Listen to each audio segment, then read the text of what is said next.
So, this story I'm about to tell you, it's the reason I can't walk past a clothing store at night anymore.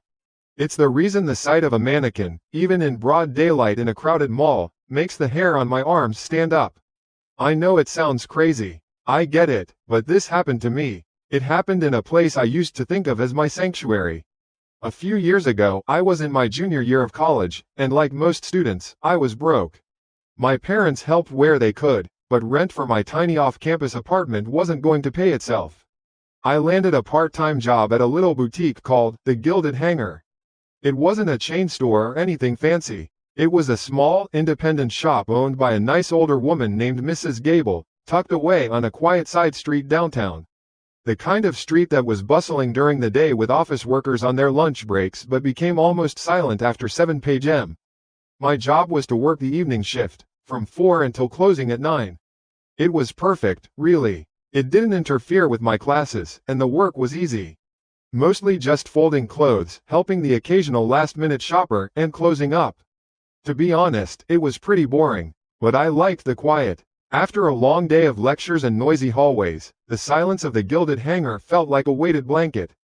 The store itself had this warm, lived-in feel. The floors were original hardwood that creaked in a comforting, familiar way. The lighting was soft and yellow, making everything look golden and a little bit vintage. It smelled like old paper from the sewing patterns Mrs. Gable kept in the back, mixed with cedar and the faint, clean scent of new fabric. It was my little bubble of peace. Predictable, safe, and in the center of this bubble, right in the middle of the main floor, stood our one and only mannequin. She didn't have a name, not officially, but I privately called her Florence. She wasn't one of those super realistic, creepy-looking ones. She was a bit old-fashioned, made of that smooth, off-white fiberglass, with stylized, featureless facial details. Just a bump for a nose and a subtle curve for lips. She was always dressed in the store's showstopper piece for the week. Mrs. Gable or Sarah, the girl who worked the morning shift, would dress her up on Monday, and she'd stand there, frozen and elegant, all week long. Her pose was always the same. She stood with her feet slightly apart, one hip jutted out. Her left arm was bent at the elbow, hand resting on her hip. Her right arm was straight down at her side, fingers long and relaxed. Head facing straight forward. For the first 6 months I worked there, Florence was as much a part of the store's furniture as the antique cash register or the plush velvet armchair in the corner. I'd see her when I came in, and I'd see her in that exact same pose when I locked up at night. She was a constant, a boring, inanimate, predictable constant. That's what I thought, anyway. The night it started was a Tuesday. It was completely unremarkable. I sold a scarf to a woman on her way home from work, spent an hour reorganizing the denim wall, and swept the floor. At 5 till 9, I did the final closing procedures. Counted the cash drawer, shut down the computer, turned off the soft jazz that was always playing. The store fell into a deep silence, broken only by the hum of the old refrigerator in the break room. I walked the floor one last time, making sure everything was neat. I straightened a tilted picture frame, picked up a stray hanger. As I passed Florence, I adjusted the sleeve of the silk blouse she was wearing. Her right arm was down, straight, perfectly normal. Her head was looking directly at the front door. I remember it clearly. I grabbed my backpack, switched off the main lights, and plunging the store into darkness, save for the single security light we left on over the counter. I locked the front door from the inside, then the deadbolt, and left through the back alley, making sure that door was secure behind me. Business as usual. The next day, I had a late class, so I didn't get to the store until my shift started at 4. Sarah was just about to leave. She was her usual bubbly self, telling me about some guy she'd met while I hung my coat up in the back. "Oh, hey," she said, grabbing her purse. "Mrs. Gable dropped off that new shipment of handbags. They're still in the box. If you get a chance, maybe you can unpackage one and put it on Flow?" "Sure thing," I said. "See you Friday." She left, and the little bell on the door chimed, its sound swallowed by the familiar, peaceful quiet of the store. I spent the first hour or so helping a couple of customers, and then, remembering the handbags, I went to the stockroom. I chose a nice leather satchel, a deep burgundy color that I thought would look good with the blouse Florence was wearing. I walked out onto the main floor and stopped. I looked at Florence, and something felt off. It was a tiny, almost imperceptible thing, the kind of detail you'd never notice unless you saw it every single day. Her right arm, the one that was always straight down at her side. It wasn't. Her hand was curled. The long, elegant fiberglass fingers were bent inward, as if she were loosely holding something. Not a tight fist, just a gentle C shape. Her wrist was cocked ever so slightly upwards. I stood there for a good 10 seconds, just staring. A little frown creased my forehead. That wasn't right. I was sure it wasn't. I had touched that very arm just last night. It had been straight. My first thought was Sarah. She must have bumped into it or moved it while she was dusting this morning. That had to be it. It was the only logical explanation. Mannequins have articulated joints. You can pose them. Maybe she was trying out a new pose and forgot to change it back. I walked over and tried to hang the handbag from her curled fingers. It didn't look right. It just sort of dangled there awkwardly. With a sigh, I took hold of her plastic wrist. It was cool and smooth to the touch. I straightened her arm back to its original, familiar position, the joints making a soft clicking sound. Then I looped the handbag strap over her wrist, where it hung much more naturally. There, fixed. I stepped back, satisfied. Honestly, Sarah, I muttered to the empty store, a small smile on my face. Problem solved. I forgot about it almost immediately, my mind moving on to pricing the rest of the handbags. The rest of the shift was just as quiet as the night before. No customers after 7:30. I spent the time studying for a midterm, my textbook propped up on the counter. The only sounds were the turning of pages and the distant sigh of traffic. When it was time to close, I went through the same routine. Tidy up, cash out, lights off. I gave Florence a quick glance as I headed for the back door. She stood there in the semi-darkness, the burgundy bag on her straight arm, her head facing the door. Perfect, normal, see? I told myself. It was just Sarah, nothing to even think about. I locked up and walked home, my mind already on the exam I had to cram for, the trivial matter of a mannequin's hand completely forgotten. The next day was my day off. I spent it at the library, then went out for cheap pizza with some friends. I didn't think about work once. It was Thursday evening when I went back. The sky was the color of a deep bruise, threatening rain. I unlocked the back door and stepped into the familiar quiet of my little sanctuary. I flipped on the lights, hung up my jacket, and walked out onto the main floor to start my shift. And then I froze. My heart did this weird little stutter step in my chest. It was Florence. She was in her standard pose. Left hand on hip, right arm, the one I had fixed, was straight down at her side. The handbag was still looped around her wrist, but her head was no longer facing the door. It was tilted, just slightly, a few degrees to the left, angled almost perfectly towards the employee-only door that led to the stockroom and the back exit. The direction I always entered and left from. I stood completely still, my backpack still slung over one shoulder. The cheerful little bell on the front door was silent. The store was silent. For the first time, the quiet didn't feel peaceful. It felt watchful. No way, I whispered. My mind raced, trying to find the logical answer. Sarah, again. It had to be Sarah. Maybe she was trying to prove a point, playing a little prank on me because she knew I'd moved the arm back. We had that kind of relationship. A little teasing here and there. That made sense, right? It was a silly, harmless prank. But as I stood there, a cold little worm of unease squirmed in my gut. It just didn't feel like a prank. There was no punchline. It was too subtle, too quiet. I walked slowly towards the mannequin, my footsteps echoing on the hardwood floor. I reached out a hesitant hand and touched her face, my fingers tracing the smooth, featureless cheek. I gripped her chin and, with a soft click from the joint in her neck, I turned her head back to its forward-facing position. Straight ahead, watching the door, the way it was supposed to be. The rest of the night, I couldn't focus. I kept glancing up from my textbook, my eyes darting over to the center of the room.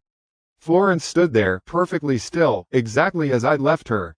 But she didn't look like a piece of furniture anymore. She looked like she was waiting. At 9 o'clock, I closed up with a sense of haste I'd never felt before. I locked the front door, my fingers fumbling with the keys. As I walked towards the back, I gave Florence a wide berth, my eyes fixed on her. She hadn't moved. Of course, she hadn't. She was a mannequin, a piece of plastic. I was being ridiculous. I stepped through the stockroom door, turned off the last light, and plunged the store into darkness. I locked the back door, listening to the solid thunk of the bolt sliding into place. I stood for a moment in the dark alley, the cool, damp air on my face. I needed to get a grip, but I couldn't shake the feeling. Before heading home, I walked around the block to the front of the store. I don't know why, I guess I just needed to see it one last time, to reassure myself. I stood across the quiet street, looking at the large display window of the gilded hangar. The single security light above the counter cast long, distorted shadows across the room. I could just make out her silhouette in the center of the gloom. Tall and slender, and as I watched, I felt all the air leave my lungs. A pure, cold dread washed over me. Under the dim, flickering glow of the street lamp, through the glass of the storefront, I could see it clearly. The head of the mannequin was no longer facing forward. It was tilted slightly to the side again, angled directly towards the front window. It looked, for all the world, like it was watching me. Watching me stand there, alone in the dark. I didn't sleep that night. I mean, how could I? Every time I closed my eyes, I saw it. That smooth, featureless face, tilted under the sickly orange street lamp, staring. Not at the street, not at a passing car. At me. I kept telling myself it was a trick of the light, a distortion through the glass, a shadow. I'm a rational person. I'm studying biology, for crying out loud. I believe in physics and logic and things you can prove. A piece of fiberglass can't move on its own. It just can't, but the image was burned onto the back of my eyelids. By the time Friday evening rolled around, I was running on coffee and a knot of pure dread in my stomach. The short walk to the shop, usually a nice little buffer to decompress after class, felt like a walk to the gallows. Every storefront window I passed seemed to hold a dark reflection. Every shadow in a doorway seemed to shift. I felt watched. It was a new feeling, and I hated it. When I got to the back alley, my hand was shaking so much I had to try twice to get the key into the lock. The familiar metallic click as the bolt slid back didn't sound comforting anymore. It sounded like the opening of a cage. I pushed the door open and stepped inside, into the quiet darkness of the stockroom. For a second, I just stood there, breathing in the smell of old paper and cedar, trying to anchor myself to the memory of this place as a sanctuary. It didn't work. The memory was already souring. Taking a deep breath, like I was about to dive into icy water, I reached for the light switch. The fluorescent lights overhead flickered on with a hum. I hung my coat on its hook, dropped my backpack to the floor, and I walked through the door onto the main shop floor.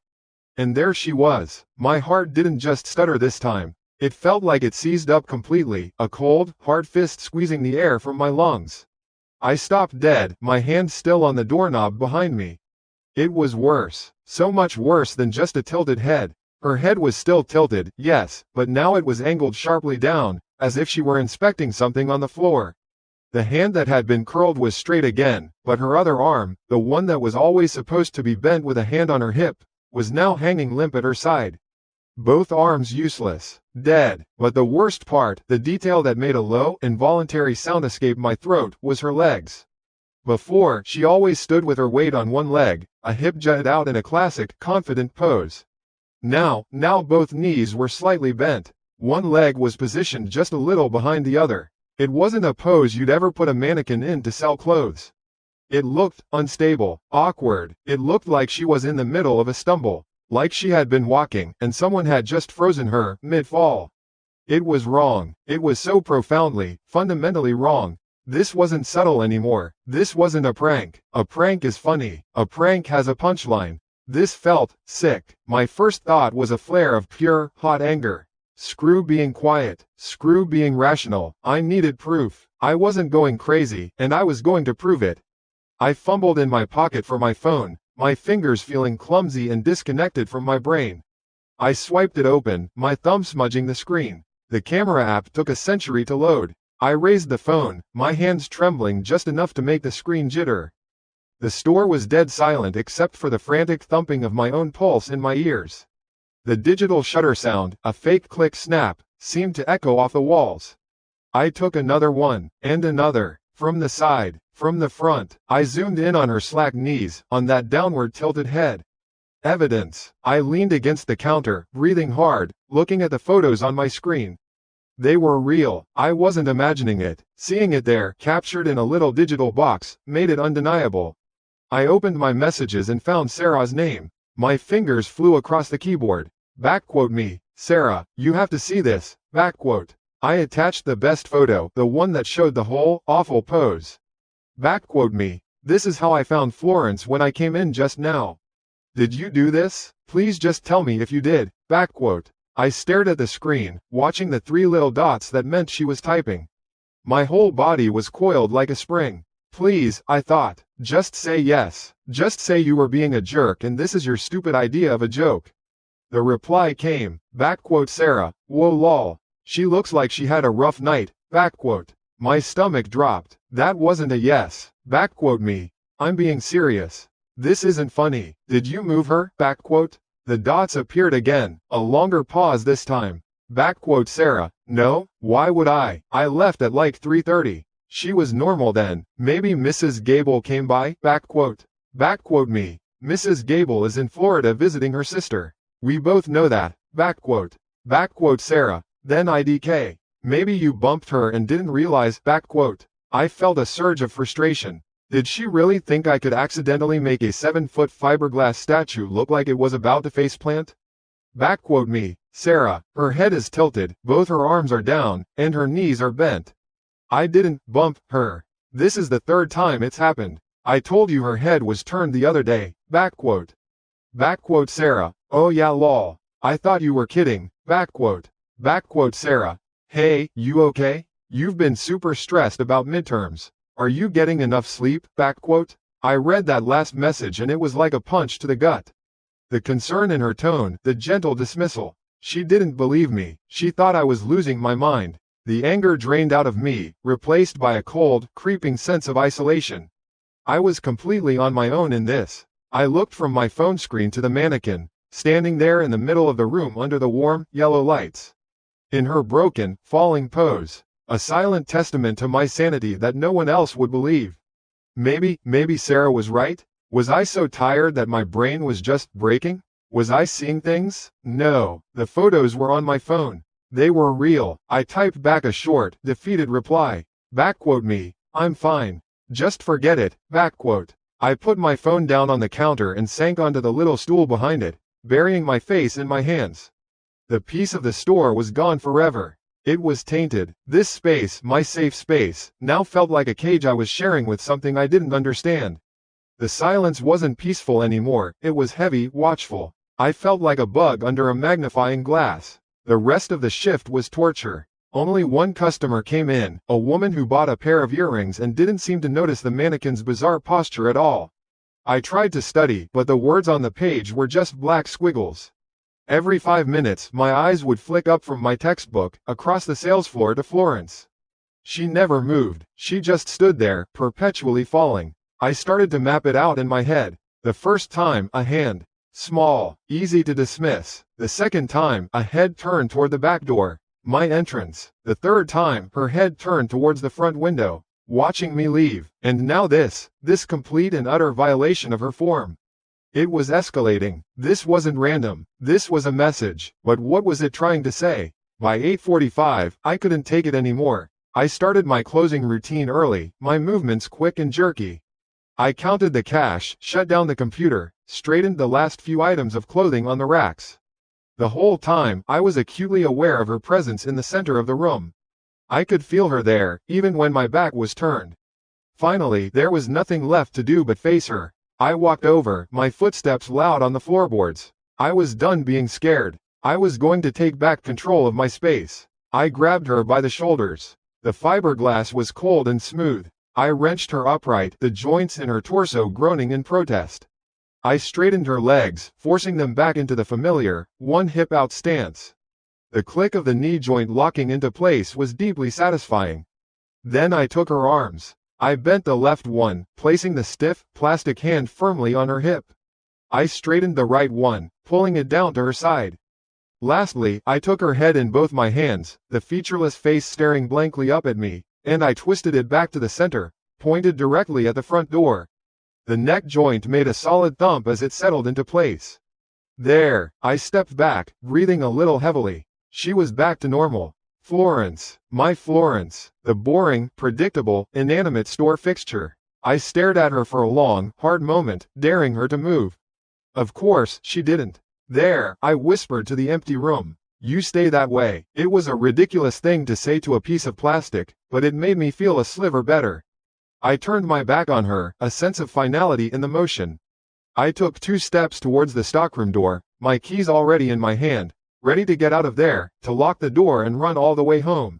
See, click. I froze. The sound was tiny, so small you could have missed it if you were breathing too loudly.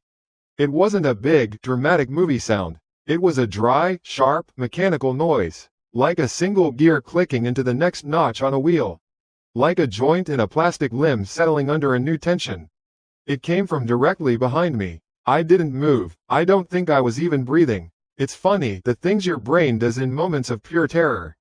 It wasn't a scream that got stuck in my throat, it was a question. Plastic? Can a plastic joint make a sound like that? A clean, mechanical sound? It was the kind of sound a gear makes when it locks into place. Precise, intentional. My entire body went rigid, every muscle cinched tight, waiting for the other shoe to drop. Waiting for a footstep, a scraping sound, a breath that wasn't mine. Nothing came, just the low, constant hum of the overhead lights and the frantic, hummingbird beat of my own heart against my ribs. The silence that followed the click was somehow louder and more terrifying than the sound itself. It stretched on for what felt like an hour. It was probably 5 seconds. Slowly, and I mean slowly, like I was moving through thick mud, I forced my body to turn around. My neck felt stiff, like the joints hadn't been used in years. My feet were screwed to the floorboards. I pivoted at the waist, one hand still clutching my keys so hard the teeth were digging into my palm.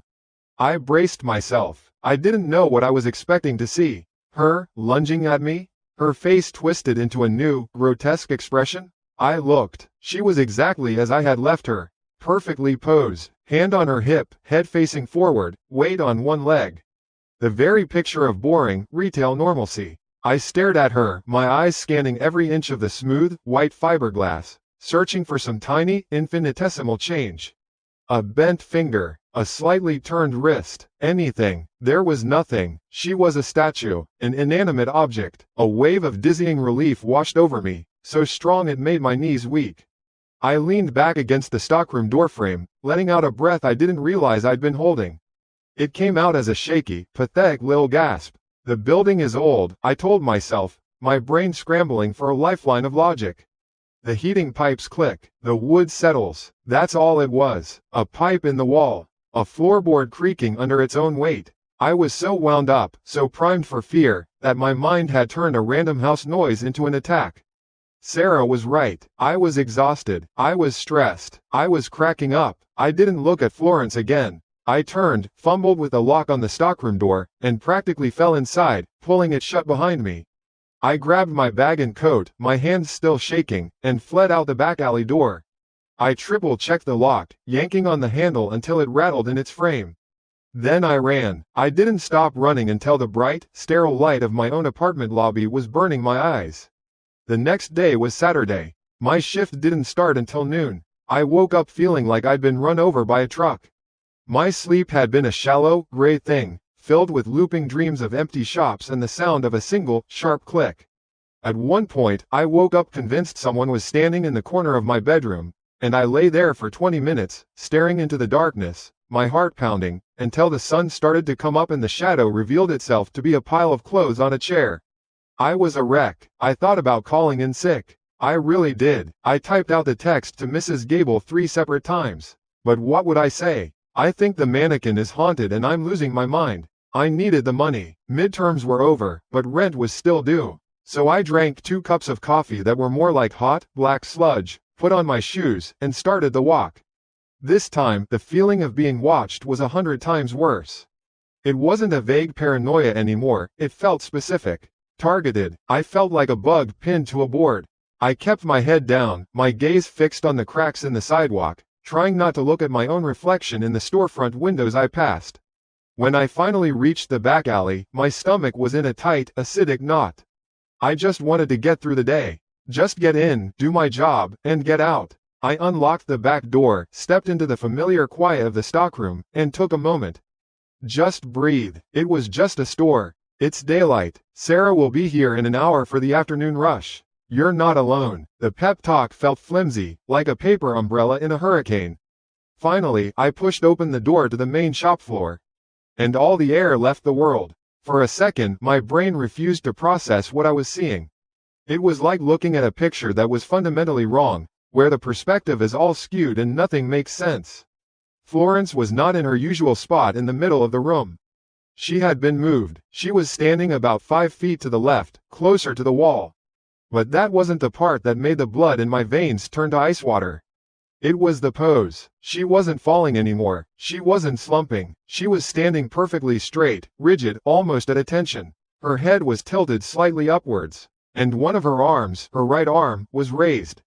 It was extended out in front of her, the fingers of her hand straight and held together, forming a single, sharp point. She was pointing. My eyes, against my will, followed the line of her arm, past her hand, across the 20 feet of empty space in the store. My gaze traveled up the far wall, past a rack of silk blouses, and came to a rest on a small, dusty, black dome mounted in the corner where the wall met the ceiling. The security camera. A low sound, a choked whimper, escaped my lips. I took a step back, my hand flying up to cover my mouth. You have to understand, that camera was a joke. It had been broken for at least 6 months, maybe longer. The wiring had fried after a thunderstorm, and Mrs. Gable, bless her frugal heart, had said it wasn't worth the money to fix it. It's a good enough deterrent just being there, she told me. No one needs to know it's just a plastic shell. No one knew it was broken except for me, Sarah, and Mrs. Gable.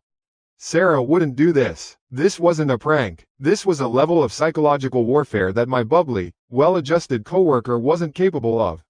And Mrs. Gable was in Florida. All the rationalizations, all the excuses about old pipes and stress and lack of sleep, they all evaporated in an instant. They were burned away by the cold, hard certainty of what I was looking at. This was not in my head. This was not a ghost. This was a person who had been in this room, a person who had walked around my store, who knew its secrets.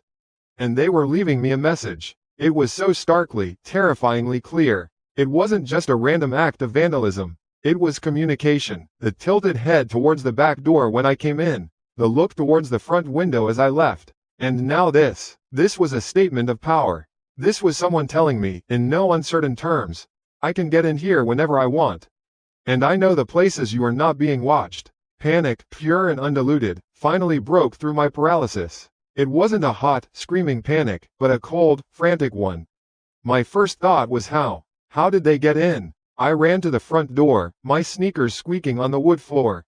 I grabbed the handle and twisted the deadbolt back and forth. It was solid, unyielding. I crouched down, my eyes inches from the lock, looking for any sign of damage. Scratches, dents, anything to suggest a lockpick or a crowbar. There was nothing. The brass was smooth, tarnished only by age. The windows. I scrambled over to the big plate glass windows at the front. The latches were on the inside, all of them firmly in place. I pressed my fingers against the glass, pushing, checking for any give. There was none. They were sealed tight. The back door. I flew back through the stockroom, my heart hammering against my sternum. The heavy steel door was just as I'd left it. The thick bolt was shot home. I examined the lock, the handle, the hinges. Nothing. No tool marks. No chipped paint. No sign of forced entry whatsoever. I stood there in the middle of the stockroom, surrounded by boxes of new inventory and the smell of cardboard, breathing in short, shallow pants. I had checked every possible point of entry. They were all secure. I had locked them myself the night before. I was the last one to leave and the first one to arrive. And as I stood there, a new thought began to trickle into my mind. It was a slow, cold, slithering thought, far more terrifying than the idea of a smashed window or a jimmied lock. If there was no sign of a break-in, that meant it wasn't a break-in. That meant the person didn't have to force their way in at all. It meant they could get in cleanly, without leaving a trace.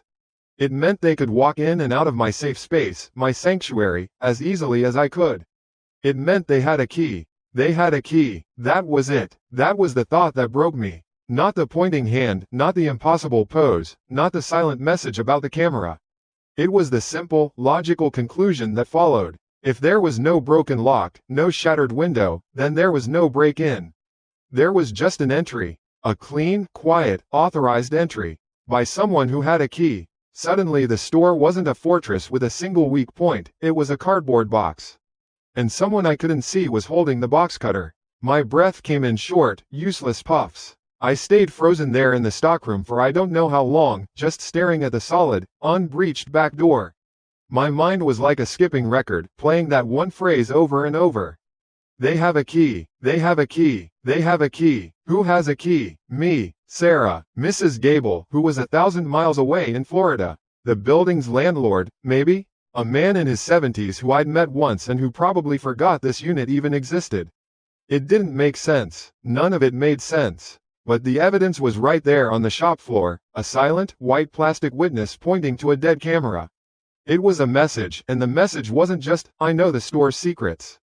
The message was, I have the same power you do. I can come and go as I please. A jolt of pure adrenaline, cold and sharp, shot through me. I had to get out. But I couldn't. It was Saturday. My shift had just started. The doors were supposed to open to the public in 30 minutes. Sarah was coming in an hour. I couldn't just run. I couldn't call Mrs. Gable and say what? I think someone with a key is moving the mannequin to send me cryptic messages. I could hear her long-suffering sigh through the phone already. So I did the only thing I could. I pretended. I walked out of the stockroom, my legs feeling like they were made of concrete, and I forced myself to walk over to Florence. I didn't look at her face. I just grabbed her raised arm, the plastic cool and smooth under my trembling fingers, and wrenched it back down to her side. The joint clicked loudly in the silent room. I turned her body back to its original position, facing forward. Then I went behind the counter, my whole body shaking, and tried to breathe normally. The first hour was torture. The little bell above the door would jingle, and my heart would leap into my throat. Every person who walked in was a suspect. The man in the trench coat who spent 10 minutes looking at scarves. It was him. The woman who smiled at me a little too long when she paid for a blouse. Definitely her. I was raw, exposed. The familiar, cozy shop no longer felt like a haven. It felt like a stage. And I felt like the only actor who didn't know the play was a horror story. I felt like I was being watched, not just by the customers, but from the windows, from the street, from the dusty black dome of the useless camera. Sarah arrived right on time, bubbly and smelling like coffee and cinnamon. Morning, she chirped, dropping her bag behind the counter. Rough night? You look like you've seen a ghost. I forced a smile that felt like it was going to crack my face. Just tired. Didn't sleep well. She didn't press. That was the good thing about Sarah. She took everything at face value. She busied herself with tidying a rack of new dresses, humming along to the soft pop music I'd put on. The store was busy for a Saturday afternoon, and for a few hours, the sheer, mind-numbing repetition of retail work was a blessing. Can I help you find anything? That comes in a size 10. Your total is $47.50. It was a script, and I clung to it like a life raft. But the fear was always there, simmering just beneath the surface. My eyes kept flicking back to Florence. She stood there, perfectly still, a beacon of normalcy. And yet, she was the source of it all. I felt like I was sharing the room with a coiled snake. It happened around 3 in the afternoon, during a lull between customers. I was leaning against the counter, trying to stop my hands from shaking, when I instinctively reached up to tuck a stray strand of hair behind my ear. My fingers brushed against my temple, and I stopped. Something was missing. My hair clip. It wasn't just any clip. It was a small, silver butterfly with delicate, filigreed wings. Sarah had given it to me for my birthday last year. I wore it almost every day. It was my thing, and I distinctly remembered putting it on this morning. I also remembered taking it off last night, right before closing. I'd been tired, my head was aching, so I took it out and clipped it to the stack of receipts on the counter, right next to the register. I meant to grab it before I left, but after the click, after the panic, I had just fled. My heart started a slow, heavy drumbeat against my ribs. It's okay, I told myself. It probably fell. I probably knocked it into the trash can when I was tidying up. I circled the counter, my eyes scanning the floor. Nothing. I knelt, my hands patting the floorboards, sweeping under the lip of the counter. Dust bunnies, a dropped pen, a stray price tag. No silver butterfly. I stood up and took a deep breath. Hey, Sarah, I called out, trying to keep my voice steady. Did you happen to see a hair clip around here? Silver, shaped like a butterfly? She looked up from a pile of sweaters she was folding. A butterfly? No, I don't think so. Did you check your bag? I had. 3 times, but I checked again, dumping the entire contents onto the counter. Wallet, keys, phone, a half-eaten granola bar, 3 different shades of lip balm. No clip. Guess I lost it, I said, my voice sounding thin and distant to my own ears. But I knew I hadn't. I knew exactly where I had left it. On the counter, in a locked store, and then the really bad thought came. The thought that had been lurking in the shadows of my mind ever since I walked in this morning. Slowly, like a person in a trance, I lifted my head. My gaze traveled across the wooden floor, past the racks of brightly colored clothes, to the center of the room. To Florence. At first, I didn't see it. She was just standing there, same as I'd left her. White, blank, inanimate. I scanned her face, her torso, her arms. Nothing. A wave of relief, so powerful it was nauseating, started to wash over me. I was being ridiculous. I was letting the paranoia get to me. I probably dropped the clip on the walk home last night. That was it. That was the logical explanation. But my eyes kept looking. They were drawn to her head, to the smooth, molded plastic hair, painted a flat, generic brown. The light from the overhead lamps caught something. A tiny glint of silver. Right there, tucked just behind her right ear, nestled into the artificial hair with a chilling neatness, was my butterfly clip. The world just stopped. The soft pop music, Sarah's humming, the distant sound of traffic outside. It all faded into a dull, roaring silence in my ears. It was like looking at a photograph from a nightmare. The sight was so wrong, so profoundly, personally invasive, that my brain couldn't immediately process it. It was my clip, my personal, specific, given to me by my best friend hair clip. And it was on her. This wasn't a message about a camera anymore. This wasn't a psychological game about the store's vulnerabilities. This was different. This was intimate. This was a violation. Someone had not only been in the store, they had stood right here, where I stand every day. They had seen my clip. They had picked it up. Their fingers had touched the same object my fingers had touched. And then, they had made a choice. They hadn't thrown it away. They hadn't pocketed it. They had deliberately, carefully, placed it on the mannequin. It was a trophy. It was a declaration. It was someone taking a piece of my life and putting it on display in the center of my nightmare. The message was no longer "I can get in here." The message was "Now I can get to you. Are you okay?" Sarah's voice cut through the fog. I turned to look at her, and I must have looked like I really had seen a ghost, because the smile on her face vanished. "You're white as a sheet. What is it?" I couldn't speak. I just raised a trembling hand and pointed. She followed my finger. Her eyes widened. "Is that your butterfly clip? On the mannequin? What the hell?" She started to laugh, a nervous, confused sound. "That's so weird. Did you put it there and forget?" "No," I whispered. The word came out like a rasp of dry leaves. "I didn't." The humor died in her eyes, replaced by the same confusion and dawning horror that was churning in my stomach. We stood there for a full minute, 2 girls in a brightly lit clothing store in the middle of a Saturday afternoon, staring at a piece of plastic wearing a stolen hair clip. The situation was so bizarre it felt unreal. Finally, a surge of something hot and angry, a territorial rage, cut through the ice in my veins. It was mine. He had no right. I marched forward, my steps loud on the floorboards. I didn't stop until I was standing right in front of Florence, so close I could see the faint seam where the 2 halves of her plastic head were joined. I could smell the faint, dusty scent of old plastic. I reached out, my fingers clumsy and stiff. I was going to snatch it back. I was going to reclaim this one tiny piece of myself that he had tried to take. My fingers brushed against the cheap, synthetic wig. I closed my hand around the cool metal of the butterfly clip. And I felt it, underneath my fingers, where the clip was pressed against the wig, where the wig was pressed against the mannequin's plastic scalp, there was a faint, undeniable pocket of warmth. It wasn't hot. It was just not cold. It felt like the lingering heat left on a chair after someone has just gotten up. Like the residual warmth from a hand that had been resting there only moments before, carefully, patiently, pressing my clip into place. My blood ran cold. He hadn't just been here last night. The warmth was too fresh. He had been here, recently. Maybe he was watching from the building across the street right now.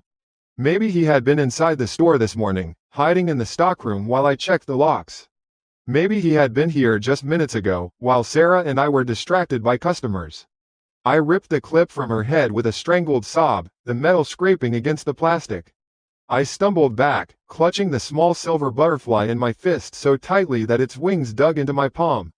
I stared at the mannequin, at her blank, placid face, and for the first time, I felt like she was looking right back at me. And I knew, with a certainty that chilled me to the bone, that this was just the beginning. He wasn't just moving his favorite doll around anymore. He was dressing her for a new role, and he was using my things as the props. The rest of the day was a blur of forced smiles and a hollow feeling in my chest. I couldn't look at Sarah without feeling a stab of guilt, like I was dragging her into my personal twilight zone. We closed up the shop together, and the entire time, my eyes kept flicking to the empty spot behind the mannequin's ear, then to the silver butterfly I had crammed into my pocket. It felt heavy, like a piece of shrapnel. I didn't tell Sarah about the warmth. I couldn't. How do you explain a detail like that without sounding completely insane? I just said someone must be playing a sick joke. She suggested we tell Mrs. Gable, maybe get the locks changed. I agreed, knowing it was useless. A new lock wouldn't stop someone who already had a key. When I got home, I did something I hadn't done in years. I dragged the heavy armchair from my living room and wedged it under the doorknob of my apartment. It was a flimsy, pathetic defense, but it was all I had. I didn't sleep. Every creak of the old building, every siren in the distance, sent a jolt of panic through me. I just sat there in the dark, watching the door until the sun came up. Sunday was my day off. It should have been a relief. It wasn't. It was worse. Being away from the store didn't make me feel safer, it made me feel blind. I didn't know if he was in there. I didn't know what he was doing to Florence. The not knowing was a special kind of torture. I spent the day jumping at shadows, my phone clutched in my hand like a talisman. I almost called the police, but then I'd play the conversation in my head. Hello, officer? I think a ghost that has a key to my work is moving a mannequin and leaving my hair clips on it. They'd think I was a prank caller or on drugs. The inevitable happened late Sunday afternoon. My phone buzzed with a text. It was Mrs. Gable. My stomach twisted into a knot before I even read it. Hi Anne, hope you're well. Small emergency. The shipment of fall coats arrived a day early. Huge favor to ask. Can you go in tonight and do inventory in the stockroom? Just need them counted and tagged so we can put them out first thing Monday. I'll add a bonus to your check. So sorry for the short notice. My fingers went numb. Go in, tonight, alone, to the stockroom. The words swam in front of my eyes. It felt like a setup. It felt like he had sent the text. My mind was scrambling, looking for an out. Say you're sick. Say you're out of town. Say anything. But I couldn't. This job, this stupid, terrifying job, was the only thing paying my rent. I was a student with loans. Complaining about a mannequin would get me fired. Refusing to work would get me fired. I was trapped, so I texted back a lie. No problem, Mrs. Gable. Happy to help. The walk to the store that night felt like a walk to the gallows. The familiar, quiet streets seemed sinister. The warm lights of the apartments in the buildings around me felt miles away, like another world. I let myself in, locking the door behind me with a loud, final-sounding click. The air in the store was cold and still, and the first thing I did, against my better judgment, was look at Florence. She was exactly as Sarah and I had left her, facing forward, hands at her sides, my clip gone. Normal. The sight did nothing to comfort me. The normalcy was the most terrifying part. It was a blank canvas, waiting for him. I went straight to the stockroom in the back, flicking on the single, harsh fluorescent bulb. The boxes of new coats were stacked against the far wall. The room was small, windowless, and smelled of cardboard and dust. For the next 2 hours, I worked like a machine. I tore open boxes, counted wool and cashmere, attached price tags with the plastic gun, and meticulously noted everything on a clipboard. The repetitive, mindless task was a strange comfort. It gave my hands something to do, my mind something to focus on other than the suffocating silence of the empty store. But the stress was a physical weight. My shoulders ached, my head pounded. Around 10 p.m., after getting through the last box, I was just done. Utterly drained. I didn't even have the energy to walk back to the front counter to sit down. I saw a small wooden stool tucked in a dusty corner, the one we used to reach the high shelves. I sank onto it, my back sliding down the cool, plaster wall. I let my head fall back, hitting the wall with a soft thud. My left arm dropped to my side, fingers brushing the gritty concrete floor, while my right hand rested limply on my knee. I closed my eyes just for a minute and took a long, shuddering breath. It was a moment of complete, private collapse. A surrender to the exhaustion. No one could see me. I was in a locked room inside a locked store. I was, for that single moment, completely alone. The next morning, I was a wreck. I'd gotten home after midnight and passed out from sheer exhaustion, only to be tormented by dreams of white plastic hands reaching for me in the dark. But I had to open the store. I had to pretend everything was fine. I unlocked the front door, the little bell above it giving a cheerful jingle that sounded like a scream to my ears. I stepped inside, my hand already on the light switch. And then I froze. My body went absolutely rigid. The breath I was about to take caught in my throat. She was different. Florence wasn't facing the door anymore. She wasn't pointing or looking at a camera. She was angled toward the back of the store, toward the stockroom. She was sitting. Somehow, impossibly, she was sitting on the floor. Her legs were bent at the knee joints in a way I didn't even know was possible. But that wasn't what made the blood drain from my face. It was the pose. The specific, detailed, horrifyingly perfect pose. Her back was propped against an invisible wall. Her head was tilted back at a precise angle. Her left arm was dropped to her side, the plastic fingertips just brushing the wooden floor. Her right hand was resting, limp, on her knee. It was me. It was a perfect, three-dimensional photograph of me in my most private, vulnerable moment in the stockroom last night. A moment I believed was mine and mine alone. The world tilted on its axis. This wasn't a message anymore. This wasn't a threat. This was a violation on a level one couldn't comprehend. He hadn't just been in the stockroom with me. He had watched me. He had studied me. He had memorized the exact angle of my despair and then, after I left, had come out and painstakingly recreated it with this plastic effigy. The thought of his eyes on me when I had my own eyes closed, believing I was safe, it made me want to vomit. A new kind of cold filled me. It wasn't fear anymore. Fear was a hot, panicked thing. This was glacial. It was the chilling, absolute certainty of what I had to do. This couldn't go on. The not knowing, the waiting for the next message, was going to destroy me. I was done being the audience to his sick little art project. Tonight, it would end tonight. He did this last night. He would come back to see his work, or to change it. He had to. This was a ritual for him. That evening, I told Sarah I needed to stay late to finish up some paperwork. She bought it, thank God, and left at 9, her cheerful, "See you tomorrow," echoing in the suddenly cavernous space. As soon as her footsteps faded down the street, I moved. I locked the door. I turned off all the lights in the main showroom, plunging it into the murky gloom of the streetlights outside. The only light was the weak glow from the stockroom, which I left on. Then I went back into the stockroom, my heart hammering a frantic rhythm against my ribs. I didn't hide behind the boxes. It was too obvious. I squeezed myself into the narrow, dark gap between a tall metal shelving unit and the wall, a space barely a foot wide. From here, I could see the stockroom door, which I'd left open just a crack. And through that crack, I had a slivered, distorted view of the main floor and of Florence, my silent, plastic twin. And then I waited. The silence was a living thing. It pressed in on me. Every minute stretched into an eternity. 1 hour passed. Then 2. My legs cramped, my back screamed in protest. Doubt began to creep in. Maybe he wouldn't come tonight. Maybe I was wrong. Maybe I was just a crazy girl, hiding in the dark, waiting for a monster that only existed in my head. It was almost 1 a.m. when I heard it. It wasn't a loud noise. It was the opposite. It was a sound so small, so precise, that it cut through the silence like a razor blade. Click. The sound of the pin tumbler lock on the front door being expertly, quietly disengaged. My breathing stopped. This was it. I flattened myself further against the cold wall, my eyes glued to the crack in the door. A shadow detached itself from the other shadows on the street and slipped inside. The door closed with a barely audible sigh. A man's silhouette stood there for a moment, letting his eyes adjust to the darkness. He didn't turn on the lights. He didn't need to. He moved with a quiet, unnerving confidence. He wasn't a thief. He didn't even glance at the register or the racks of expensive clothes. He walked directly toward the center of the room, his path taking him straight to Florence. He stopped in front of her, his dark shape looming over her seated form. For a long minute, he just looked. He was an artist admiring his work. Then, slowly, methodically, he knelt down. I watched, my blood absolutely glacial, as his hands reached out.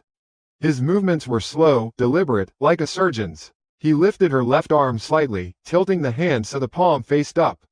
He adjusted the angle of her head, just a fraction of an inch to the right. He was refining it, perfecting it. After what felt like a lifetime, he stood up. He took a step back, his head cocked to one side as he surveyed his sculpture. A wave of revulsion so strong I had to bite my lip to keep from crying out washed over me. This was his hobby. This was his game. Then it happened. He finished his observation. His masterpiece was complete. And then, with a sudden, sharp movement that was completely different from his previous slow deliberation, his head snapped around. He wasn't looking around the room. He wasn't scanning the shadows. He looked directly, unerringly, at the stockroom door, directly at the crack through which I was watching. He knew I was there. He knew I was watching him. Maybe he'd heard me breathe.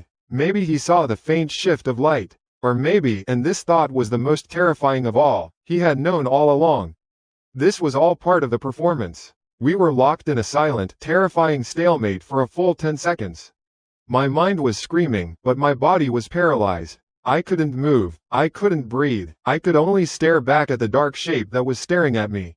Then he started to move. He took one slow step toward the back of the store. Then another. He wasn't rushing. He was savoring it. My eyes darted from his approaching form to the only thing separating us. The stockroom door, and the simple, round, brass doorknob. As he got closer, his features were still lost in the gloom, but I could see the glint of the knob clearly. And as he raised his hand, I saw the knob begin to move. It wasn't a sudden, frantic twist. It was a slow, deliberate, agonizingly drawn-out rotation. A cold, metallic scrape echoed in the dead silent room as the latch began to retract. The brass knob turned and turned and turned. The slow, metallic scrape of the latch was the loudest sound I had ever heard. It was the sound of my world ending. It turned, and in that infinite, stretched-out moment, my mind wasn't just blank, it was gone. It had evacuated the premises, leaving behind a terrified animal trapped in a cage. The part of me that could think, reason, or formulate a plan had checked out entirely.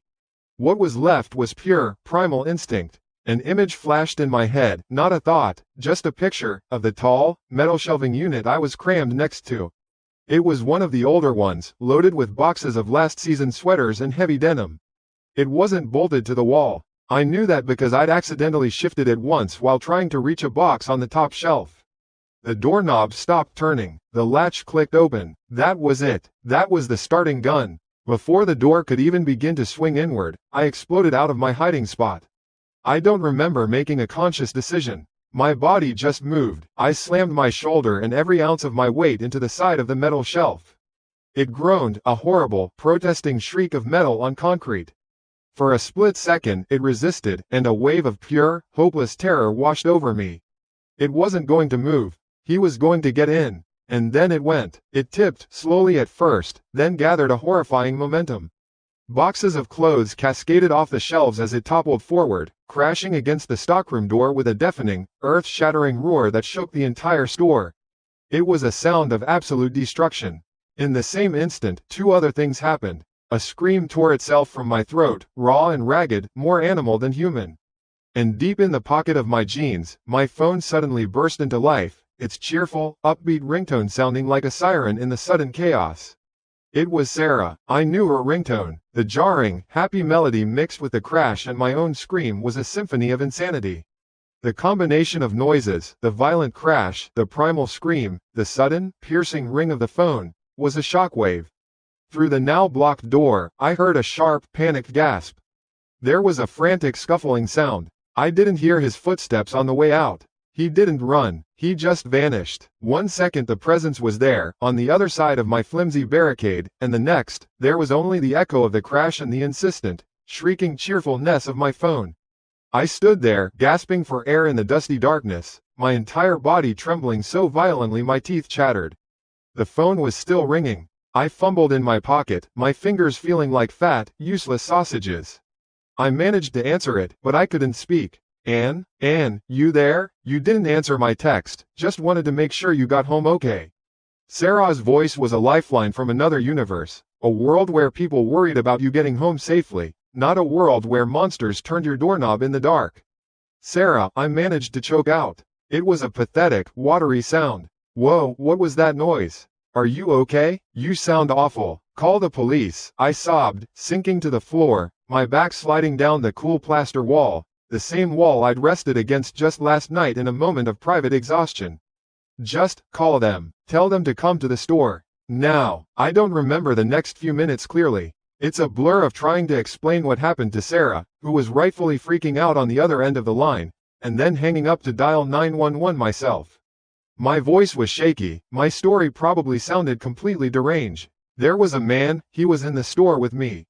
I'm locked in the stockroom. I think he's gone. I pushed a shelf, please. The wait for the sirens felt like 100 years. I stayed on the floor, my knees pulled to my chest, staring at the wrecked shelf pressed against the door.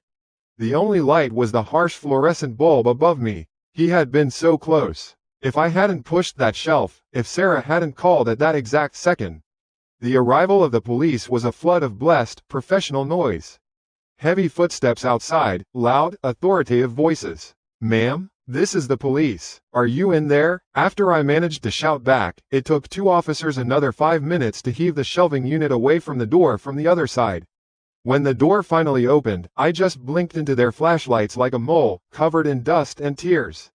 The store was empty. The front door was unlocked, just as I'd said. Florence, my plastic twin, was still sitting on the floor, her pose slightly adjusted, her plastic hand now turned palm up as if waiting for an offering. She looked obscene in the sweep of the office's flashlights. The hours that followed were a surreal haze. They took my statement, walking me through it again and again. A female officer, whose name I think was Miller, was kind. She got me a bottle of water and a blanket from her patrol car, even though the night wasn't cold. I told them everything, right from the beginning. The small pose changes, the hair clip, the impossible replica of my moment of exhaustion. I know I sounded crazy. I could see it in the way the older sergeant looked at the seated mannequin, then back at me. A look that said, maybe she's just overworked and stressed out. But then Officer Miller noticed something. She crouched down near the front door, shining her light on the floor. No forced entry on the lock, she said to the sergeant. But look at this. She pointed to a series of tiny, almost invisible scratches on the brass plate around the lock. Professional work. A pick gun, maybe. This wasn't an amateur. That changed the tone. They started taking it seriously. I described the man as best I could. Just a dark shape, average height, moved with confidence. It was useless. But then I remembered something. The way he had known exactly where to look. He knew I was here, I said, my voice barely a whisper. It was like he was watching me. Not just tonight, all the time. The sergeant looked up from his notepad. He walked to the front window of the store and looked out at the quiet street. Directly across from us was a 3-story office building, dark now except for a few stray lights. Who works security over there? He asked Officer Miller. I didn't hear from them for the rest of the night. They let me go home after a detective arrived and took one last look around, his eyes lingering on Florence for a long time. Sarah came and picked me up. I didn't have to wedge a chair under my doorknob that night. A police car was parked outside my apartment building, a silent, comforting presence. I still didn't sleep. The call came the next afternoon. It was Officer Miller. Her voice was different. The professional warmth was gone, replaced by something flat, and cold, and tired. "Anne," she said, "we got him, the night security guard from the building across the street. We brought him in for questioning this morning. He lawyered up immediately, but we had enough for a search warrant for his apartment." A wave of relief so intense it made me dizzy washed over me. "Oh, thank God. Did you find anything? Stolen goods, anything like that?" There was a long pause on the other end of the line. So long I thought the call had dropped. "Anne," she said again, and her voice was heavy. "We didn't find any stolen goods. When we entered his apartment, the first thing we saw were the pictures. On his living room wall. Hundreds of them. Pictures? Pictures of you, Anne. All taken from his security post, through the front window of your store. Telephoto lens. You at the counter. You arranging clothes. You sweeping the floor. Pictures of you every single day for the last 6 months." My stomach dropped. I had to sit down on the edge of my bed. My world, which had started to feel solid again, was dissolving into ice water. "But that's not the hard part," she continued, her voice strained. "That's not why I'm calling. In his back room, we found the others." "The others?" I whispered. "The other mannequins. There were dozens of them, Anne. Dozens, crowded into this one small, windowless room. She took a shaky breath. I could hear the papers rustling on her desk. She was reading from a report, trying to keep her voice steady. Each one was dressed in different clothes, and each one was posed, but not like yours. These poses, one was on its knees, its hands tied behind its back with plastic zip ties. Another was slumped in a corner, its head covered by a burlap sack. A third was posed as if it had just fallen, one arm outstretched, fingers broken. They were all in positions of extreme terror, of violence. The air left my lungs. My vision started to tunnel, and next to every single one of them, Officer Miller's voice cracked slightly. Taped to the wall was a newspaper clipping, an article about a missing woman, all from this city, going back 10 years. Unsolved cases. We checked the photos. He had painted the faces of the mannequins. Crude work, but it was them. He had painted them to look like the victims. A cold, deep understanding began to dawn, so horrifying I wanted to scream to make it stop. This wasn't a stalker. This wasn't a weirdo playing games. This was something else entirely. Something from the darkest parts of the world that you only read about, something that happens to other people in other places. He's a killer, I whispered. The words felt like poison in my mouth. We believe so, she said softly. We believe he's a serial killer who has been operating in this city for a decade, and we never knew. We think the mannequins were his trophies. A way to recreate his work. To relive it. I was numb. I felt nothing. It was too big to process. The man who had silently watched me through a window wasn't just a threat to me. He was a monster who had already destroyed so many lives. And then, Officer Miller delivered the final, devastating blow. The detail that would haunt my nightmares for the rest of my life. "Anne," she said, her voice now barely audible. "The detective on the case, he has a theory about what was happening at your store." "About Florence." I waited, my body rigid. "He doesn't think the man was recreating a past crime with your mannequin. All the others, they were replicas of something he'd already done. But yours was different. Yours was clean, unfinished. It was a work in progress." She paused, as if gathering the strength to say the next words. "He was rehearsing, Anne. He was designing. Our profiler thinks he was getting ready for his next piece. He was practicing. He wasn't recreating your moment of exhaustion from the stockroom because he just wanted to scare you. He was using that moment of genuine vulnerability, memorizing it, perfecting it in plastic form." I closed my eyes, but the image of Florence sitting on the floor, her hand turned palm up, was burned onto the inside of my eyelids. "The pose he was working on when you were hiding in the stockroom," Miller finished, her voice flat with horror. "The subtle adjustments he was making to the head and the hands. He called it, the perfect pose, in a journal we found.